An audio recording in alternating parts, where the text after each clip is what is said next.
السلام علیکم، آپ کو کریٹو مسلم چینل میں خوش آمدید۔ آج میں جس موضوع پر بات کرنے جا رہا ہوں وہ ہے سود۔ سود کو عربی زبان میں ربا کہتے ہیں۔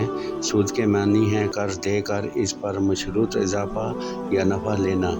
جیسے 1000 روپے کسی کو قرض دیتے وقت یہ شرط لگانا کہ 1000 روپے کی بجائے 1500 روپے دینے ہوں گے۔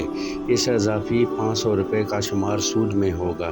کسی سے غلہ وغیرہ ادھار پر لیا ہو لیکن جب واپس کیا تو جتنا لیا تھا اس سے زیادہ واپس کیا، یہ بھی سود ہے۔ جیسے کسی سے 5 کلو گندم لی اور 6 کلو واپس کی۔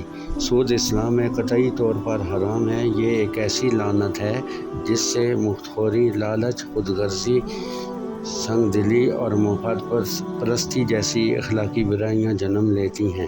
سود معاشی اور اقتصادی تباہ کاریوں کا ذریعہ بھی ہے۔ اسی وجہ سے قرآن مجید میں سود سے منع کیا گیا ہے۔ ارشاد باری تعالیٰ ہے، اے ایمان والو، کئی گناہ بڑھا چڑھا کر سود نہ کھاؤ اور اللہ کی نافرمانی سے ڈرو تاکہ تم فلاح پاؤ۔ سورۃ آل عمران آیت نمبر 130۔ ارشاد باری تعالیٰ ہے، اللہ نے تجارت کو حلال فرمایا ہے اور سود کو حرام کیا ہے۔ سورہ بقرہ آیت نمبر 275۔ قرآن مجید میں سود کو اللہ اور اس کے رسول کے ساتھ جنگ کے مترادف قرار دیا گیا ہے۔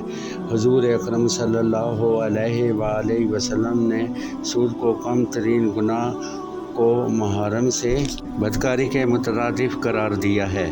آپ نے سود کھانے، کھلانے اور اس پر گواہ بننے اور اس کو لکھنے والے پر لعنت فرمائی ہے۔ نبی اکرم صلی اللہ علیہ وسلم نے فرمایا، جس شب مجھے معراج میں سیر کرائی گئی، میں ایک جماعت کے پاس سے گزرا جس کے پیٹ مکانوں کی طرح بڑے تھے اور ان میں بہت سے سانپ پیٹوں کے باہر سے دکھائی دے رہے تھے۔ میں نے کہا، جبرائیل، یہ کون لوگ ہیں؟ کہنے لگے، یہ سود کھانے والے ہیں۔ سنن ابن ماجہ حدیث نمبر 2273۔ سود کی حرمت کی وجہ یہ ہے کہ اس سے پورا معاشرہ ترقی نہیں کرتا بلکہ دولت چند ہاتھوں میں سمٹنے لگتی ہے۔ مالدار کے مال میں اضافہ ہوتا ہے لیکن غریب کی غربت اور پسماندگی بڑھتی چلی جاتی ہے۔ اللہ تعالیٰ نے سود کو حرام قرار دیا ہے لیکن ہمیں تجارت، ملازمت، زراعت، صنعت اور دوسری حلال چیزوں کی خرید و فروخت کی اجازت ہے۔ تجارت کی بہت فضیلت بیان ہوئی ہے۔ سچے اور امانت دار تاجر کو قیامت کے دن اعلیٰ درجات کی بشارت سنائی گئی ہے۔ کسی انسان کو اس کی ضرورت اور مجبوری کی حالت میں قرض دینا بہت فضیلت کی بات ہے۔ اللہ تعالیٰ کی رضا کے لیے کسی انسان کی ضرورت پوری کرنے کے لیے بغیر نفع کے جو قرض دیا جاتا ہے اسے قرضہ حسنہ کہتے ہیں۔ صدقے کی طرح قرضہ حسنہ بھی ایک نیکی ہے۔ صدقے میں دیے ہوئے پیسے واپس نہیں لیے جاتے جبکہ قرضہ حسنہ میں پیسے واپس لیے جاتے ہیں۔ حضور اکرم صلی اللہ علیہ وآلہ وسلم نے فرمایا کہ معراج کی رات میں نے جنت کے دروازے پر لکھا ہوا دیکھا کہ صدقہ دینے والے کو 10 گنا اور قرض دینے والے کو 18 گنا اجر ملتا ہے۔ سنن ابن ماجہ حدیث نمبر 2431۔ حضرت عمر فاروق رضی اللہ تعالیٰ عنہ کا معمول کہ وہ کسی کو قرض دیتے، جب وہ واپس کرنے آتا تو اسے قرض معاف فرما دیتے۔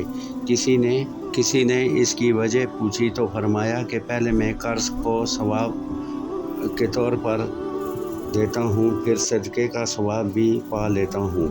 ہمیں اپنی زندگی میں ہمیشہ حلال مال کھانا چاہیے اور ہمارے پیٹ میں اترنے والا لقمہ بھی حلال ہونا چاہیے۔ ہمارے جسم پر لباس بھی صرف حلال ہونا چاہیے۔ مال حلال میں اللہ تعالیٰ نے برکت رکھی ہے اور سکون بھی۔ حرام طریقے سے کمایا گیا مال نہ صرف دنیا میں بے سکونی اور پریشانی کا باعث بنتا ہے بلکہ آخرت میں بھی اس کا سخت حساب ہوگا۔